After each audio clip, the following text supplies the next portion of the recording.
Roscoff. En tête des ports de la Manche, pour la contrebande, ce trou à corsaires et flibustiers a mené au cours de son histoire un dialogue plus que mouvementé avec l'Angleterre, sans compter les nombreuses attaques vikings. Plusieurs fois détruite, pillée et incendiée, la cité a toujours repris le dessus. Jusqu'en 1789, le commerce maritime avec les Flandres, l'Espagne, le Portugal contribue à l'éblouissante prospérité de Roscoff et de ses armateurs. La promenade dans les rues de Roscoff dévoile, par la richesse de son patrimoine, ce passé très riche de la cité.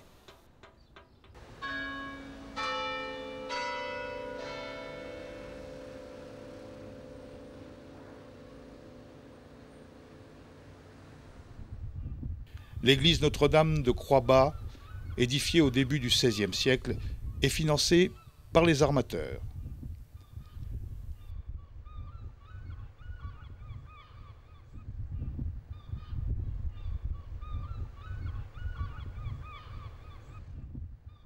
Un peu plus loin, dominant le port, la chapelle de Sainte-Barbe, dédiée à la sainte patronne de Roscoff, naguère invoquée contre la mort subite et les accidents.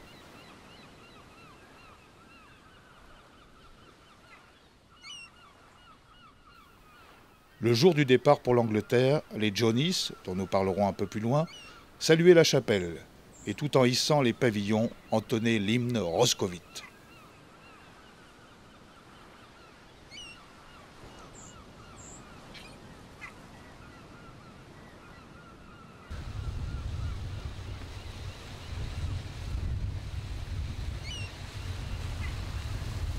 Protégé par un lot môle de pierre, le port de pêche de Roscoff a eu autrefois une activité très importante entre le départ des bateaux de maraîchage, des Johnnies, des goémoniers et des bateaux de pêche.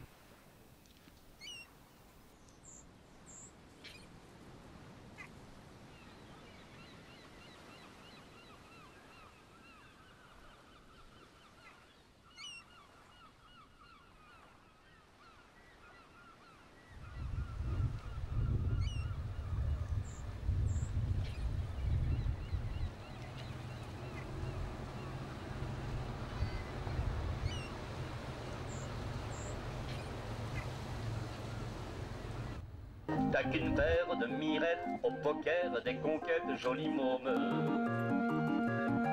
T'as qu'une porte en voile blanc que l'on pousse en chantant jolies mômes. Alors, en ce qui concerne les oignons rosés de Roscoff, eh bien, les premiers écrits, c'est 1641. C'est moine Cyril, un moine capucin portugais, qui, je crois, doit aller évangéliser le Congo. Il fait une escale à Roscoff, puisqu'il y a toujours les murs du monastère des Capucins. Il a dans ses poches des graines d'oignons et il se trouve que ces graines se plaisent sous nos latitudes. Suite à cela, évidemment, au XIXe siècle, il y a eu encore une épopée, les Johnnies, en 1848. L'histoire retient que c'est Henri Olivier qui part avec deux copains dans une gabarre chargée d'oignons et il revient. Il avait absolument tout vendu en outre-Manche. C'est un pays à l'époque, l'Angleterre, qui ne favorise pas l'agriculture et les oignons tombent parfaitement bien. Et donc voilà, les Johnnies. Alors on les appelle les Johnnies, pourquoi? Parce qu'à l'époque, eh bien, on donne toujours le nom du père au premier enfant, au premier garçon qui naît. Donc à l'époque c'est Yann, Jean, et donc là-bas, ben, forcément, ça donne John, Johnnies. On les appelait aussi les Bells Breakers parce qu'ils étaient tellement, on va dire, obstinés et ils voulaient absolument vendre leurs tresses d'oignons qu'ils sonnaient dans les fermes jusqu'à temps que quelqu'un vienne leur répondre, qui que ce soit, mais il fallait que quelqu'un vienne leur répondre. Alors on les a aussi appelés les Bells Breakers. Et l'apogée de la vente d'oignons des Johnnies là-bas outre-Manche, eh bien c'est 1929 où il y a 9000 tonnes d'oignons vendus dans cette année-là. T'as qu'une porte en voile blanc que l'on pousse en chantant jolies mômes. C'est qu'une fleur de passe-temps qui se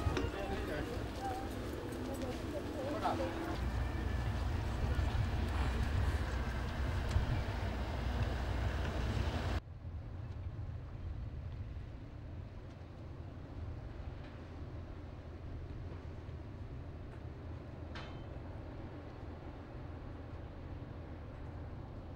Dès 1968, octobre 68, Georges Pompidou accorde à la Bretagne 5 grands aménagements, la 4 voies, le téléphone automatique, une université à Brest, une plateforme industrielle à Brest et un port en eau profonde à Roscoff.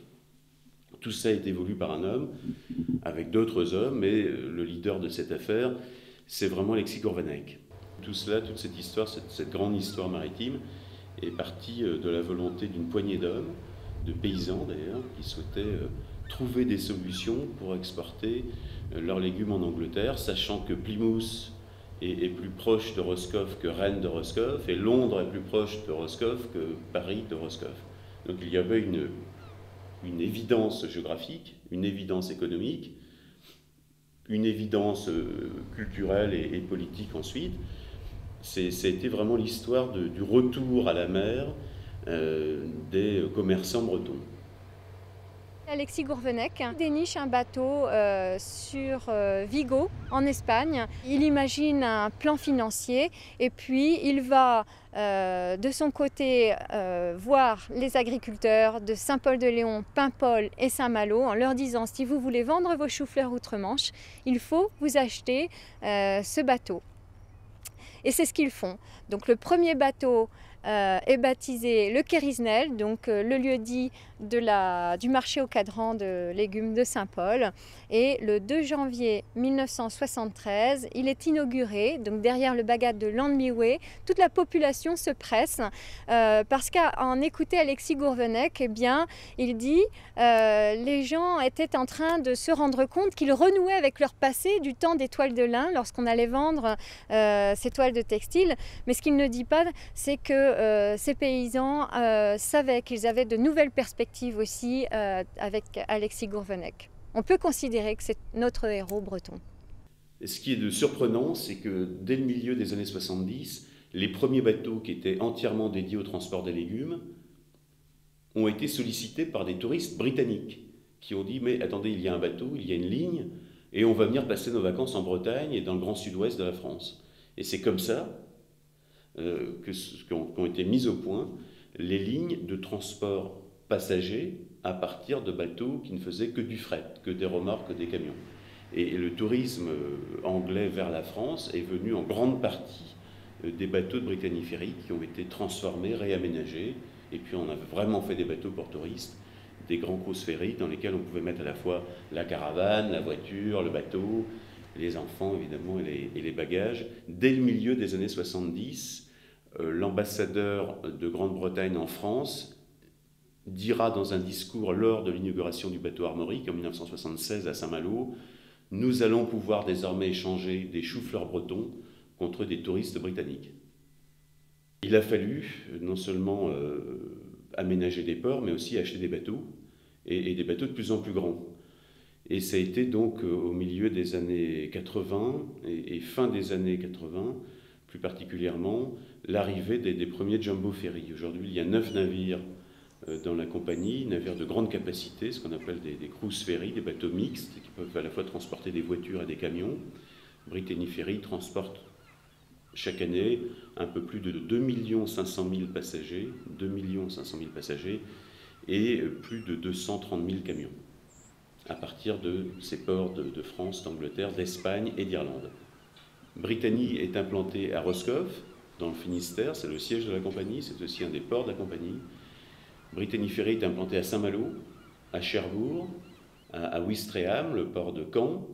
En face, il est implanté évidemment à Portsmouth, en Angleterre, qui est un peu le port de Londres, à Poole, à Plymouth, en Irlande, à Cork, et en Espagne, dans le nord de l'Espagne, à Santander.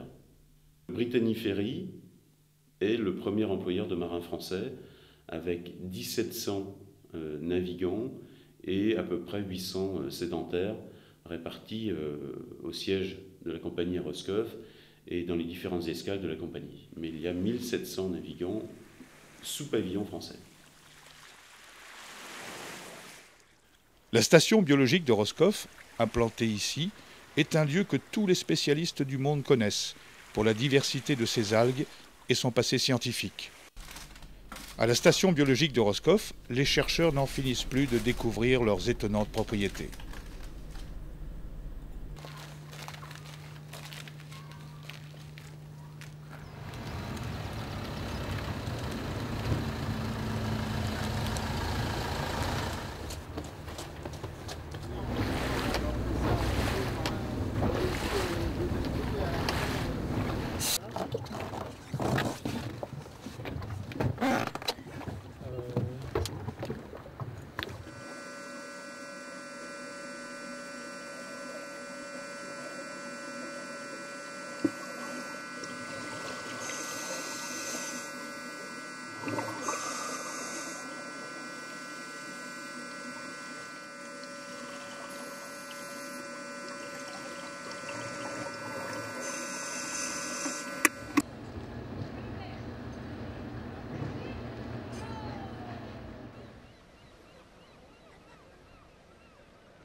Une station de thalassothérapie existe aussi à Roscoff, spécialisée dans la rééducation.